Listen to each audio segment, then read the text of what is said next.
Assalamualaikum warahmatullahi wabarakatuh. Alhamdulillah alladzi hadana li hadza wa ma kunna linahtadiya laula an hadanallah. Asyhadu an la ilaha illallah wa asyhadu anna Muhammadar Rasulullah. Wassalatu wassalamu ala asyrafil anbiya'i wal mursalin wa ala alihi wa sahbihi ajmain. Rabbi shrah li sadri wa yassir li amri wahlul 'uqdatam min lisani yafqahu qawli. Hadirin dan hadirat jamaah Isya dan Tarwih yang dimuliakan Allah Subhanahu wa taala. Pertama-tama marilah kita bersyukur kepada Allah Subhanahu wa taala atas nikmat yang dikaruniakan kepada kita, terutama nikmat iman dan Islam, sehingga kita dapat melaksanakan sholat Isya secara berjamaah, dan insya Allah akan dilanjutkan sholat tarawih secara berjamaah pula. Yang kedua, salam dan salawat tak lupa kita curahkan kepada Nabi kita Muhammad sallallahu alaihi wasallam sebagai rahmatan lil alamin. Hadirin dan hadirat jamaah Isya dan Tarwih yang dimuliakan Allah Subhanahu wa taala. Pada kesempatan malam ini saya diberi amanah untuk menyampaikan ceramah tarwih yang berjudul Ramadan sebagai momentum revolusi akhlak. Kalau saya melihat judulnya ini, saya teringat sama teman saya sewaktu dilihat satu sekamar, yaitu ketika kami kuliah di King Saud University. Ya, dulu itu namanya Jami'atul Riyadh dan berubah menjadi Jami'atul Malik Saud. Ya, yaitu kurang pada tahun 82 sampai 90. Di situ kami ketemu yang namanya Habib Rizik. Kebetulan kami sekamar. Dan juga ketemu Pak Syuhada almarhum Ketua Dewan Dakwah sebelum ini. Jadi kami 3 unsur dari ormas di situ. Kalau Syuhada itu diutus oleh Dewan Dakwah, Habib Rizik itu diutus oleh Nahdlatul Ulama, Pak Syekhu. Kalau Dewan Dakwah itu Pak Nasir. Kalau saya diutus Muhammadiyah. Jadi 3 ormas ketemu di sana semua. Dan Habib Rizik ini sudah menyiarkan namanya revolusi akhlak, karena ada juga namanya revolusi mental. Ya, jadi ini harus berlawanan, ya, satu komunis, satu Islam. Ya, jadi ini harus kita tegakkan, itu namanya revolusi akhlak, ya, karena dia membentuk namanya 21 Mujahid 212, yaitu 2 Desember. Kalau saya Mujahid 112 karena saya lahir 1 Desember. Ya, sama-sama Mujahid, tapi satu Mujahid oleh Habib Rizik, saya Mujahid nama saya sendiri. Ya, ini revolusi akhlak itu asal katanya dari 3 huruf, kha, lam, qaf, ya. Jadi bisa kalau dibedakan barisnya, itu beda artinya. Kalau khalqun, ya, kha, lam sukun, kemudian qaf, ya, khalqun itu artinya ciptaan, makhluk, ya. Tapi kalau akhlak khulukun, ya, khulukun, ya, jadi beda. Makanya kalau kita bercermin itu biasa kita baca doa, Allahumma hassin khuluqi kama hassantu khalqi. Ya Allah, indahkanlah akhlakku sebagaimana kamu indahkan saya punya kejadian, ya, yaitu tubuh. Jadi kalau akhlak itu biasanya berpadu dengan tasawuf, ya, rasa hati. Ya, Tapi kalau akidah itu berpadu dengan falsafat, yaitu pikiran, biasanya begitu kalau saya pelajari di Riyadh, Saudi Arabia. Kemudian syariah itu berpadu dengan syariat ibadah. Jadi di dalam surah Al-Fatihah itu sudah tercantum seluruh ketiganya itu, mulai dari ayat 1 sampai 4 itu berkaitan dengan akidah. Kemudian ayat 5 itu berkaitan dengan syariah ibadah. Kemudian ayat 6 ya, 6 dan 7 itu berkaitan dengan akhlak. Dan akhlak ini ya itu perpaduan antara akidah dan syariah. Jadi kalau orang mantap akidahnya, mantap syariahnya, maka akhlaknya juga harus mantap, karena di dalam Al-Quran itu kalau tidak salah surah Ibrahim ayat 24 itu kami jadikan suatu bentuk, yaitu asluha sabitun, ya, akarnya itu menjulang ke tanah, ya, wa far'uha fis sama, dan batangnya itu menjulang ke langit, ya, tu'ti ukulaha min kullihin, memberikan makan, buahnya itu memberikan makan. Jadi yang dibawa itu akidahnya, yang cabangnya itu batangnya, itulah ibadah. Kemudian buahnya itulah akhlak yang memberi manfaat. Jadi kalau orang bagus akidahnya, bagus ibadahnya, ya pasti bagus akhlaknya. Karena akhlak itu mempertemukan. Cuma kalau dalam bahasa Indonesia itu akhlak diartikan ada kalau bukan etika, moral. Ya, kalau moral itu dasarnya ya tradisi, adat. Yaitu sebagaimana di dalam kaidah usul al-adatu muhakkamah. Jadi adat itu bisa menjadi hukum selama tidak bertentangan dengan Quran dan hadis. Ini biasanya berada di dunia bagian timur, ya. Tapi kalau yang etika itu, yaitu dasarnya itu akal, ya, akal itu biasanya di negara-negara maju yaitu barat, itu dasarnya adalah pikiran selama tidak bertentangan dengan akhlak, ya, Quran dan hadis. Karena di dalam hadis juga dikatakan al-aqlu ad-dinu wal aqlu la dina liman la aqlalah. Jadi agama itu dengan akal, dan tidak ada agamanya orang yang tidak ada akalnya. Cuma tidak boleh diakal-akali, ya, karena ada orang berakal lalu mengakal-akali agama. Ya, kalau akhlak itu dasarnya Quran dan hadis, ya, Quran dan hadis. Dan ini sesuai dengan sabda Nabi ketika sebelum meninggalkan dunia fana ini, beliau mengatakan, taraktu fikum amrain ma in tamassaktum bihima lan tadillu abada. Ya, kitabullah wa sunnati. Saya tinggalkan padamu dua perkara. Apabila kamu berpegang teguh kepada keduanya, pasti kamu tidak akan sesat untuk selama-lamanya, yaitu Quran dan hadis, ya. Makanya tadi penceramah subuh itu mengatakan bulan Ramadan ini adalah bulan pelatihan, ya. Dan ini pelatihan ini kalau tadi kemarin itu adik saya Ustaz Munawar itu memberikan guru kepada muridnya. Kalau ini Allah secara langsung bersama Rasulnya kepada umat Nabi Muhammad, ya, umat Nabi Muhammad.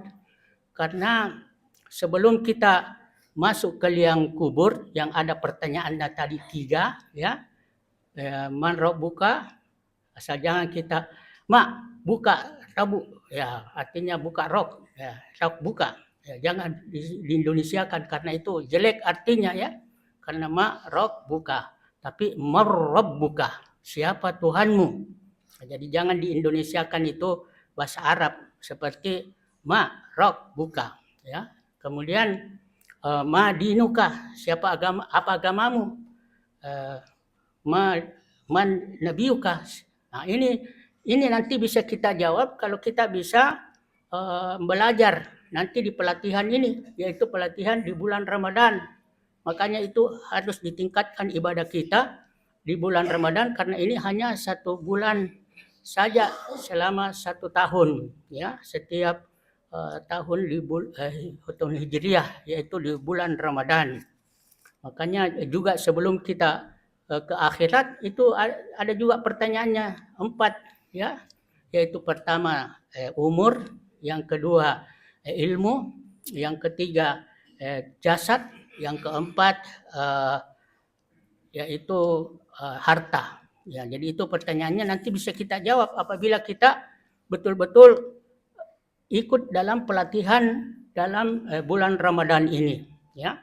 Kalau kita mau, karena disinilah kita dilatih akhlak, karena memang tujuan Nabi kita Muhammad SAW itu diutus. Beliau mengatakan innama bu'istu liutammima makarimal akhlak. Sesungguhnya aku ini diutus, ya, hanyalah untuk memuliakan akhlak, ya. Jadi itu banyak yang masuk Islam karena akhlak. Termasuk itu Ghulam, Sulaiman Ghulam itu dia masuk Islam karena melihat akhlak orang-orang Islam di sekitarnya, sehingga dia tertarik. Ya, rata-rata orang masuk Islam itu karena akhlak, ya, seperti Nabi kita waktu diancam pakai pedang bahwa siapa yang akan menolongmu jikalau saya menghantam lehermu sampai mati, apakah ada yang bisa menjagamu? Maka Nabi Muhammad menjawab Allah. Nah, ketika itu pedangnya bergetar, tangannya bergetar dan jatuh pedangnya. Nah, akhirnya Nabi kita mengambil pedang itu lalu menghunuskan ke orang yang tadi, siapa yang akan membelamu kalau saya hunus penggal lehermu? Maka dia tidak bisa menjawab. Lalu dia maafkan. Kalau begitu saya maafkan. Akhirnya dia langsung bersahadat, ya, karena akhlak Rasulullah SAW. Begitu juga ketika ada orang Yahudi yang sangat tua dan buta matanya, serta tidak bisa lagi menyuapi dirinya. Satu-satunya yang menyuapinya adalah Rasulullah SAW, dan cara menyuapinya itu sangat lembut, ya. Dan walaupun dia menyuapi, tapi orang Yahudi itu tetap mencelah Nabi kita, sementara dia disuapi. Nah, tapi Rasulullah tidak membalas, diam saja. Setelah Rasulullah meninggal, maka Abu Bakar bertanya kepada Aisyah, wahai Aisyah, apa yang dikerjakan oleh Rasulullah yang belum aku kerjakan? Maka Aisyah menjawab, itu suapi itu orang Yahudi di pasar. Ya, maka Abu Bakar menyuapinya, tetapi tidak sama cara Rasulullah. Maka dia kaget, siapa ini yang menyuapi saya? Lalu Abu Bakar menjawab, masa kamu tidak tahu? Kan yang kemarin itu juga yang menyuapi. Tidak, beda yang kemarin dengan yang sekarang. Kalau yang kemarin itu sangat lembut caranya, tapi ini sangat kasar, karena baru kalau begitu siapa itu? Itulah Muhammad Rasulullah SAW yang kamu selalu hina, kamu selalu jelek-jelekan. Maka dia nyatakan asyhadu alla ilaha illallah. Juga beliau ketika ada orang Yahudi setiap lewat di depan rumahnya itu selalu dikata-katai, dijelek-jelekin. Saya ini sudah dijelek-jelekan, ya, dihina sehina-hinanya. Memang kalau kamu hina ya sehina-hinanya. Ada juga mengatakan bagaimana Rasulullah itu dikatakan hina padahal tidak hina, ya. Maka ketika orang Yahudi itu sakit, tidak ada yang yang menjenguk kecuali Rasulullah SAW. Bahkan beliau mendoakan supaya segera sembuh dan memberi wajangan nasihat sehingga dia gembira dan kaget. Wah, ini orang yang selalu saya cela, yang selalu saya hina, saya lempar kotoran di muka rumahnya, ternyata orangnya sangat baik. Ternyata itu Rasulullah. Maka dia nyatakan masuk Islam. Itulah akhlak yang kita bisa contoh, karena memang Rasulullah itu adalah uswatun hasanah. Ya, laqad kana lakum fi Rasulillahi uswatun hasanah. Pada diri Rasulullah itu ada contoh yang terbaik. Maka jangan kita ikut selain contoh yang ada dari Rasulullah, karena jangankan umatnya, Allah saja memuji secara langsung, innaka la ala khuluqin azim. Sesungguhnya kamu ini betul-betul di atas akhlak yang agung. Makanya jadinya kita itu Rasulullah Sallallahu Alaihi Wasallam sebagai teladan dalam kehidupan kita sehari-hari. Karena kadang-kadang anak muda itu bikin teladan kepada para pemain sepak bola yang sangat terkenal atau artis atau tokoh-tokoh. Ya, tapi kenapa bukan Rasulullah yang menjadi teladan? Padahal itu sudah digambarkan oleh Rasulullah Sallallahu Alaihi Wasallam. Makanya pelatihan di bulan Ramadan ini ada beberapa yang memberikan kita berupa pendidikan. Ya, pendidikan yang pertama itu adalah yang pertama mengendalikan diri. Ya, di bulan Ramadan ini hawa nafsu harus kita kendalikan, karena mulai dari terbit fajar sampai terbenam matahari itu kita dilarang makan, minum, dan berhubungan suami istri. Makanya itu dilatih kesabaran, karena jangankan yang haram, yang halal saja harus ditinggalkan, apalagi yang haram. Ya, makanya itu disinilah kita dilatih untuk bagaimana mengendalikan hawa nafsu, ya, kepada perbuatan yang tidak benar. Ya, karena di dalam Al-Quran dikatakan, afara'aita manittakhadha ilahahu hawahu. Tidakkah kamu melihat ada orang yang menjadikan hawa nafsunya itu Tuhannya? Ya, jadi nafsunya itu sebagai Tuhan dan dirinya sebagai budaknya. Jadi dia diperbudak oleh hawa nafsu. Ya, makanya itu Rasulullah mengatakan al-fajir itu adalah orang yang tidak berakal, buruk, yaitu menjadikan hawa nafsunya sebagai Tuhannya. Wal fajiru manittakhadha hawahu, ya, nafsahu hawa. Dia menjadikan nafsunya itu sebagai kendalinya, ya, yang mengendalikan dirinya. Wa tamanna 'alallah, dan selalu tinggi angan-angannya, yaitu tidak mau bekerja tapi mau hanya bersenang-senang. Ya, karena nafsu itu, ya, mendorong kepada kejahatan, ya, kekejian. Innan nafsa la'amaratun bisu. Itu Nabi Yusuf ketika berada di dalam kamar yang tertutup dan digoda oleh majikannya yang sangat cantik, ratu, ya, apalagi sudah ada rasa keinginan oleh Nabi Yusuf, tetapi Allah menjaganya. Makanya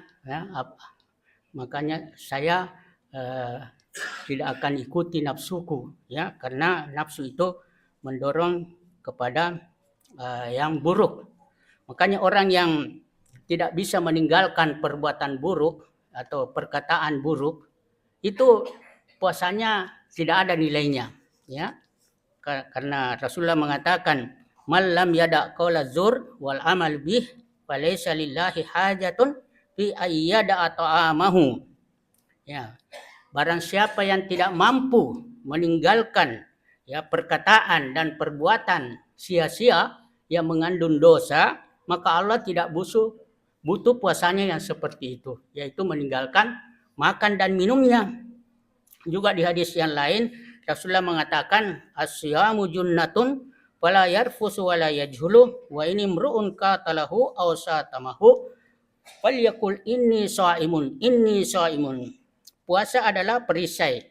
Maka janganlah seorang di antara kamu bertindak cabul, ya, bertindak bodoh. Dan jika seseorang menantangnya atau mencelanya, maka hendaklah ia berkata, aku sedang berpuasa. Aku sedang berpuasa. Makanya di sini dilatih untuk sabar. Ya, namanya saja bulan kesabaran. Wa huwa syahrus sabri, kata Rasulullah. Bulan Ramadan itu bulan kesabaran. Wa sabru sawabuhu al jannah. Dan kesabaran itu adalah balasannya surga. Ya, di dalam pepatah Arab juga dikatakan as-sabru kas-sabiri murrun fi madaqatihi lakin awaqibuhu ahla minal asal. Artinya sabar itu pahit seperti buah empedu, tetapi hasil dari kesabaran itu lebih manis daripada madu.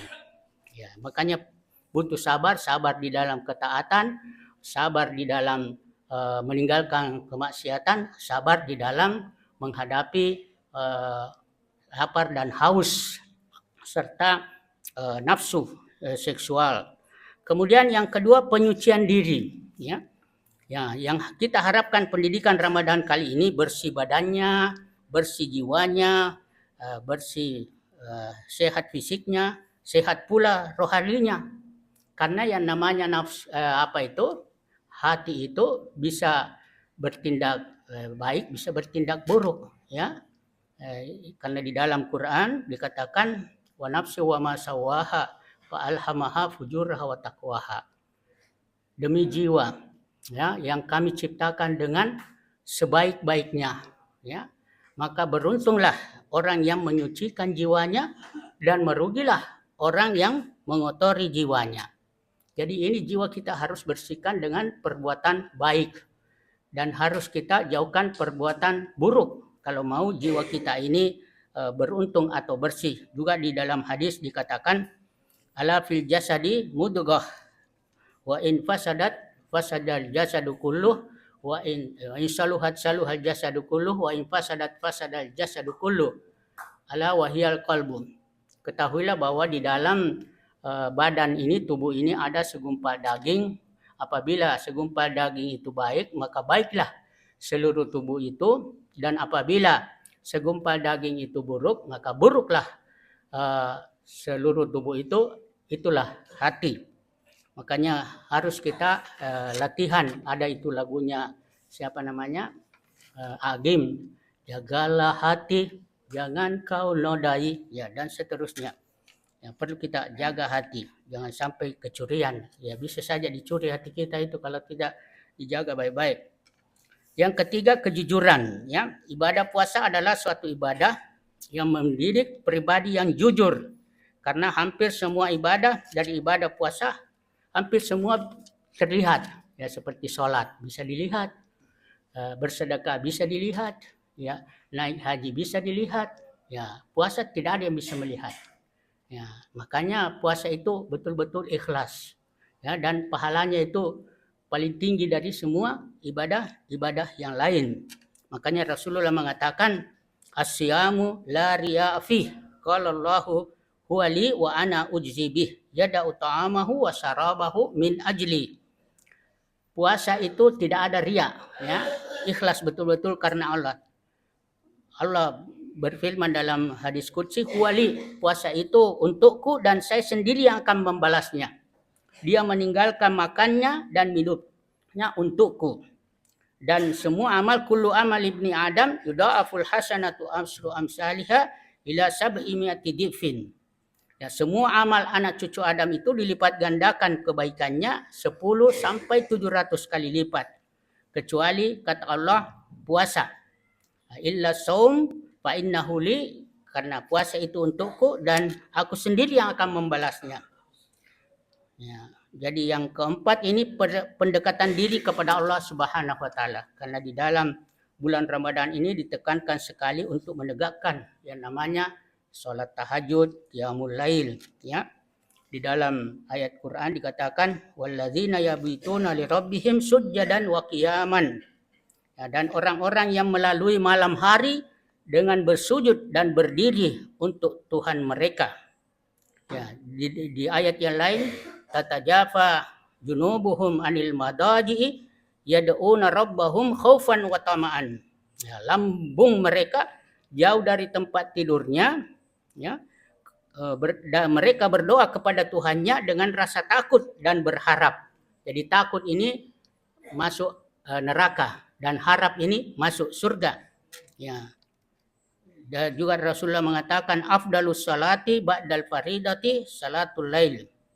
Ya. Salat yang paling utama sesudah salat wajib itu adalah salat lail. Juga di hadis yang lain Rasulullah mengatakan ayuhan nas aksus salam wa atimut ta'am wa sallu wasilu al haram wa sallu bil lail wan nasu niyamun tadkhulul jannata bisalam tawatul Tirmizi.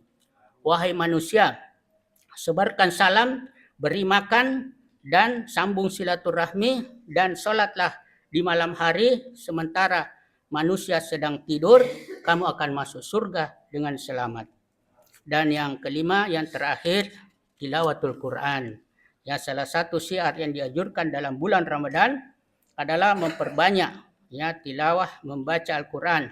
Sebagaimana Rasulullah mengatakan, Iqra'ul Quran fa innahu ya'ti yaumal qiyamah syafi'an li ashabihi.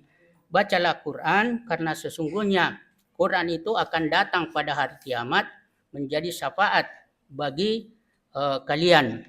Ya, juga di hadis yang lain, khairukum man ta'allamal Quran wa 'allamahu. Sebaik-baik di antara kamu adalah yang mempelajari Al-Quran dan mengajarkannya. Saya kira cukup sekian, mudah-mudahan ada manfaatnya. Kurang lebihnya mohon maaf. Hadanallahu wa iyyakum ajmain. Wassalamualaikum warahmatullahi wabarakatuh.